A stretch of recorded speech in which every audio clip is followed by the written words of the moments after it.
welcome back to the channel. Today I'm gonna try to make our powder coating stuff go a bit easier.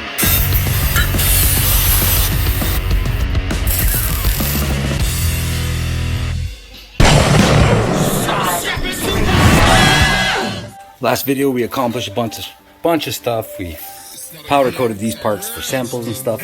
Here's the gun itself. Problem we're having is that it's kind of like clumsy to lug this thing around. We've had it sitting up on a table, that table, and using it as a place to put this. But the problem is with the length of the wires, and you have to have a ground wire hooked to your part, and being constantly moving around, we need a solution for the gun that's a little bit more mobile and a little bit easier to use, and somewhere to put it when we're not using it, like when we're moving around pieces or adjusting or whatever. Instead of just putting the gun straight down on the table, just straight up, I want to make a little bit of a stand. So the idea here, using this old music stand, some sort of deal I had, I'm not sure where it came from, but I had to put a new bolt in it just to make it sit up properly, an okay kind of height. It's got this cool little piece on the top that'll hopefully come in handy. The idea is I want to take on the top here, make like a little clamp kind of deal, something like that, or something like this, so that when we're putting powder on the parts, we have a little spot that's kind of like, you know what I mean? It'll sort of hold like that. That way we have plenty of room to get around it, and it's not like having a bench with stuff to walk around the other side. We can just probably easily move around that. And the other piece that I'm going to use is a microphone stand that's right here. That I want to set up with basically some sort of like holster for the gun and a mounting point for the whole unit. So I'll show you real quick what I'm looking at. So we need access to the switch on this box, and all the wires are coming out of that end, so it kind of makes sense that maybe have that end pointing down or up, I'm not sure, with the label, make it look good. Maybe on the side, this wire going down, since that's the main power wire. I'll show you, you'll see more when I pull it all out and pull it together. And then the gun itself, would be nice to have some sort of holster system that we could just put the gun on a rack while it's not in use, so that it's not touching anything. And I've recently discovered that the piping I use for my roll cage actually fits right over the end. So if I properly cleaned one up, this would essentially work. See?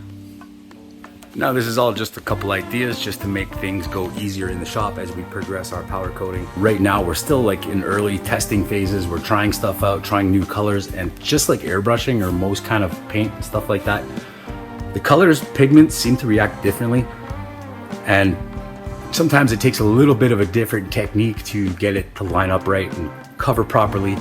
And of course, preparation, being clean, all that kind of stuff is huge parts of it. Very, very important. So the idea, what I'm doing today is I just want to try to set up stuff so that we have a better area to work with, simpler, cleaner, more feng shui, if you know what I mean.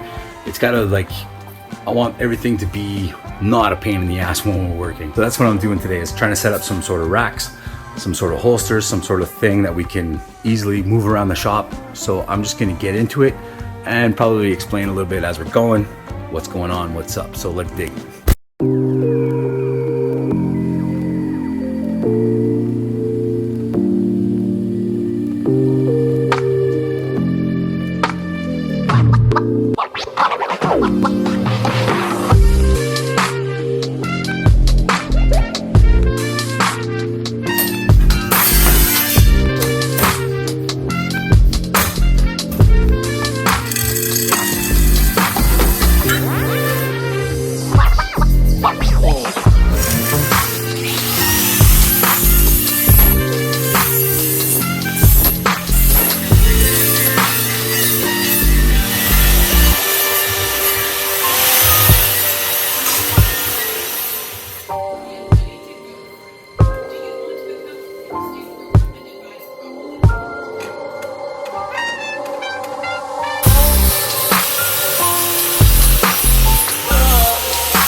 All right, so I got a basic idea, basic done, basic cutout, basic shapes, basic forms of what I wanted to get done. So this, as you saw, I cleaned it off, I deburred it, I made it nice and smooth, made it metallic color.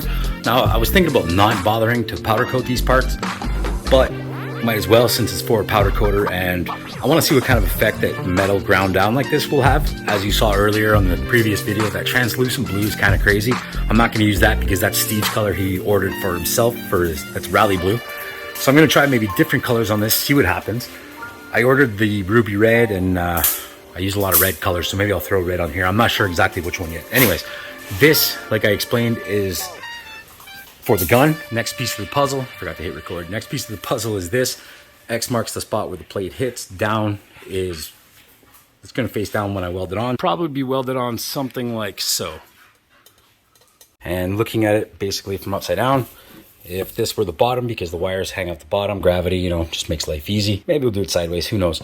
But this plate fits right over there, and got some holes in the right spots. Maybe have to bore out the hole a little bit bigger, but I have hardware for it, so we should be all right.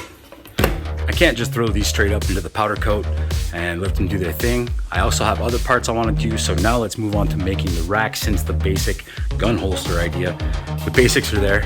I was thinking about putting a way to mount bottles on it, but that's probably not that important because you always have like a couple on the shelf, and we just put up new shelves for all the powder coat stuff. So not really a necessity, and I'm worried about also at the same time, I don't want to make this rack too big and bulky. So next I'm gonna take the actual mic stand apart, because there's all kinds of stuff that should be cleaned on that, and it's also in chrome. So I know I can't fit the larger pieces of it, the cylinder, the stand, the high part, the long piece. I can't fit that in the stove, so we'll have to fit the base of it we can do, and probably the fittings and stuff. See if we can do some sort of like save the threads, not totally screw them up. Right after that, we can move into working on the rack, because I'd like to powder coat those pieces too. First, we're gonna have to do some prep work and take off all the paint. First thing I'll do is I'll throw the paint remover on the parts that I wanna work with immediately. Let that work a little bit. While I'm setting up, cleaning up this thing, cleaning up the stand, the paint remover will be working, and maybe while one set of stuff is powder coating, I can work on taking the color, taking the original paint off the other clamps. This is probably getting confusing at this point, I'm very sorry, but keep watching, we're gonna figure this all out.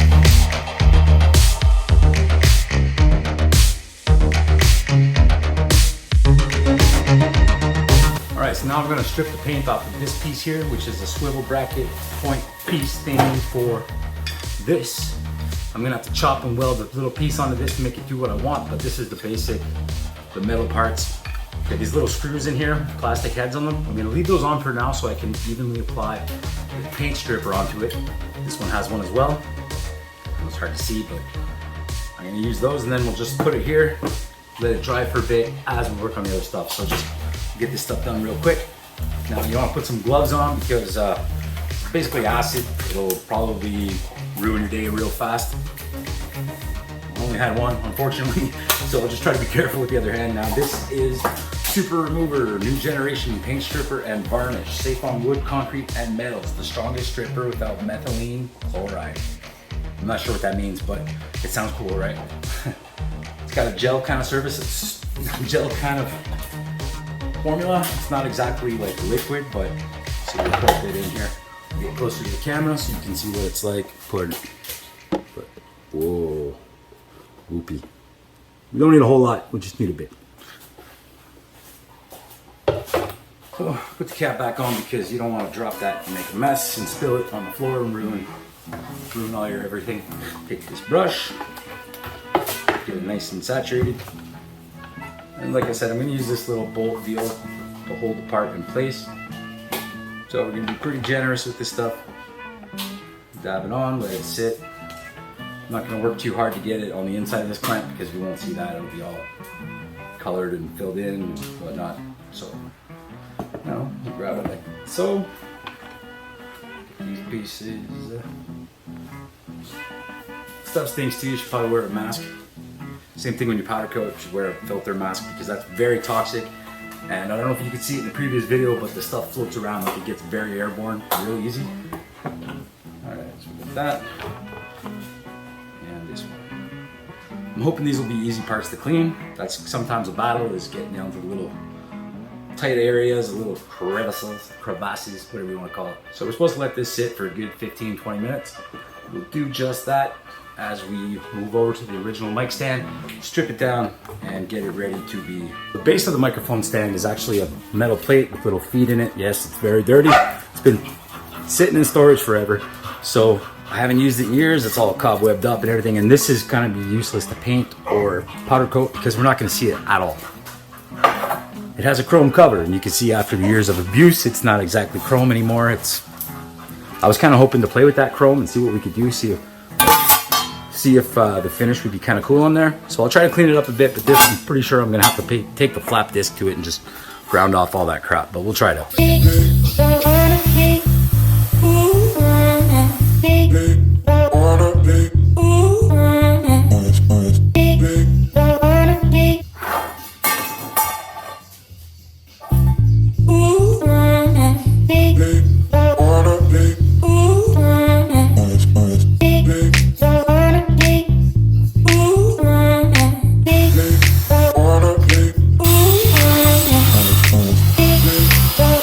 They're all cleaned off. They should do the job that I want them to do.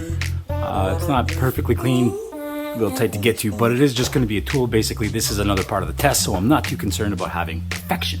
Now what I'm going to do is I'm going to grind out part of this channel, cut it here, leave a little bit at the end that I can weld to, and that's what's going to create my clamp, kind of like this sort of deal, where the rack will fit in.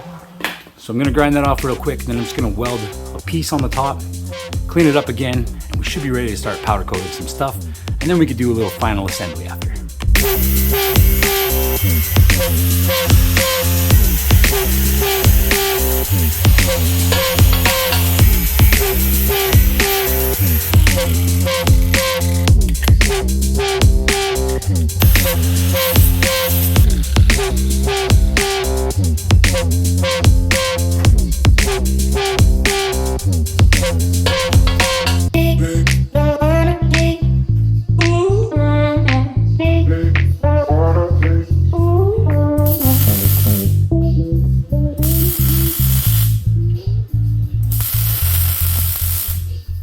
Everything is ready to be powder coated. I'm just going to set up myself a little sort of rack deal, kind of mimicking what exactly I'm building, and that way I could try out the sort of the way it's going to work out.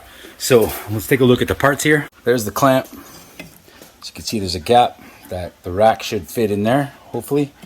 This is going to mount on top of the stand like this. We can get a good angle of it. So it mounts on top, and it has the ability to move, so we could set it straight up like that if we want, like this, any kind of way. That's the whole point in this bolt down here. So anyways, that's nice and clean. The top is pretty clean. It's cool, some cool burn marks. I wonder if that's going to show up.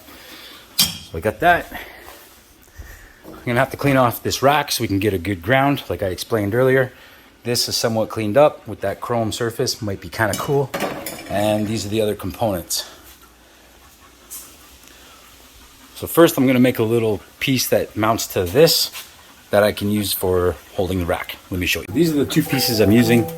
This will be the top that's clamped on top. This I'm just using as a plate to keep everything kind of level and flat. And let me show you what I mean. This will sit like this. Tighten this up. Put the piece in there. Nice and tight. So now, slide the rack in. And then it holds it, sort of. Hopefully the one I'm building will be a bit better than that, but this gives you kind of the idea. I could put the parts on there and powder coat them. Now pre-cooking, what it does basically is takes out any impurities and burns off any kind of oil or any kind of wax or any kind of crap that's on your parts. By cooking them like that, it makes sure it's nice and clean and that you have a good clean base to work with. Basically, I'm just saying the same things over and over again, but you get the idea.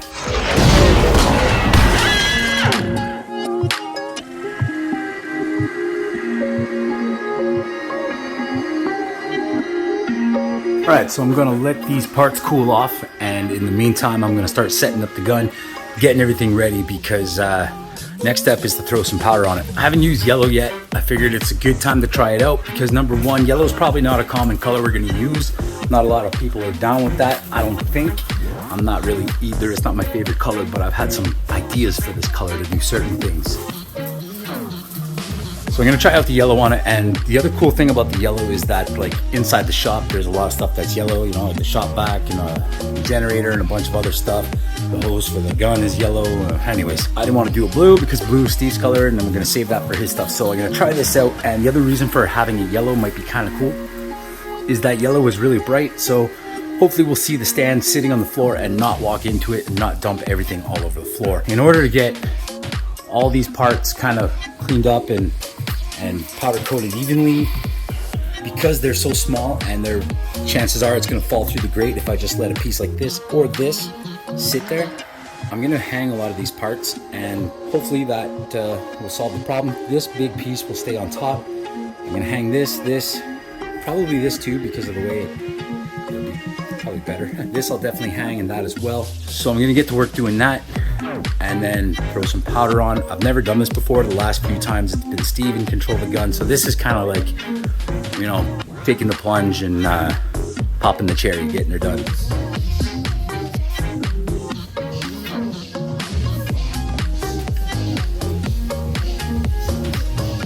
Everything here is ready to go. It's all wired up. Now I put a little piece of tape there because I want to try to weld on this, same as the tubing. There's a little piece of tape on it somewhere. Other side. A little piece of tape right back there. And the idea is to keep the metal clean for when I put on the powder. That way I can put it on the stand after and weld it up. So now I'm going to throw the powder on. To do that, I'm going to have to shut the door. The powder goes on, then it goes back in the oven. So let's check this out.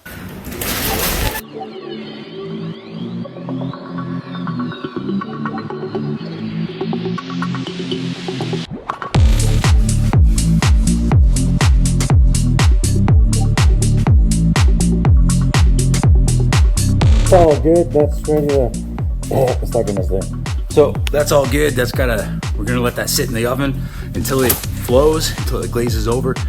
Now you guys noticed that in the previous videos, you've probably seen it, that it's pretty tacky looking before it goes in, kind of flat looking, and then it becomes nice and glossy. So let's look in the stove quick. Maybe it's still not glossy. Yeah, it's still very powdery looking. So we're gonna let this sucker cook, and when it looks shiny, when it looks glossy, that's when we turn it down a little bit. Right now it's at 450. Of course, we're gonna take this little gun, we're gonna check out the temperatures. But when the part reaches past 450, we let it cook at like 300, 350, something like that for about 20 minutes. And then we take it out, let it cure, and then it's good to go. We can start putting it back together. Or in this case, because I put the tape on to keep bare metal on the little piece, we're gonna test it with some welding, see how it does. So while I'm waiting for all that to do its thing, I'm just gonna go ahead and I'm gonna clean up the rest of that stand, try to get the rust off the chrome, and hopefully it'll look cool when we're done.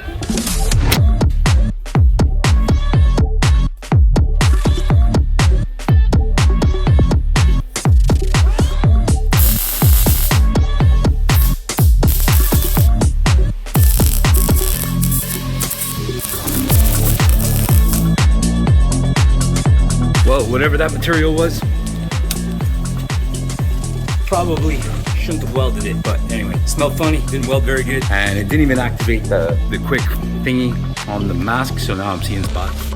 But regardless, here we get to see how powder coat reacts to being welded on. Kind of reacts just like paint.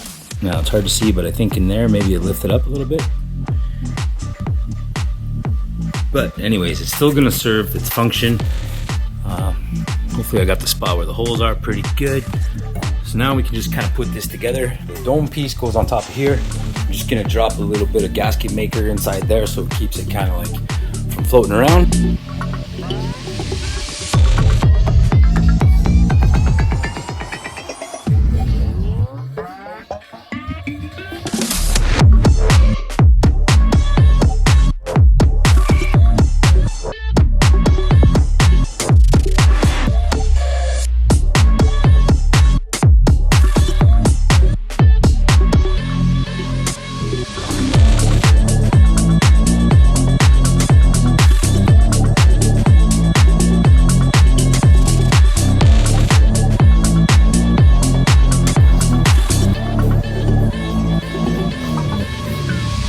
Thank you for joining us today's project. Hopefully you guys learned something and maybe helps you out a bit. But anyways, we're gonna keep going with this because like I said, eventually one day, right now we're testing and playing and seeing what it does to our own things. But one day, I'm hoping that we can make a little bit of revenue off this and in that sense, kind of fund our other projects. Because I'm gonna be needing parts real soon. So once we figure this out and got it all figured out, hopefully something cool will happen to that. And until then, we're we're just gonna keep trying, keep working, keep grinding, and doing our thing, and enjoying it every step of the way. So peace out, hit that subscribe button, boys.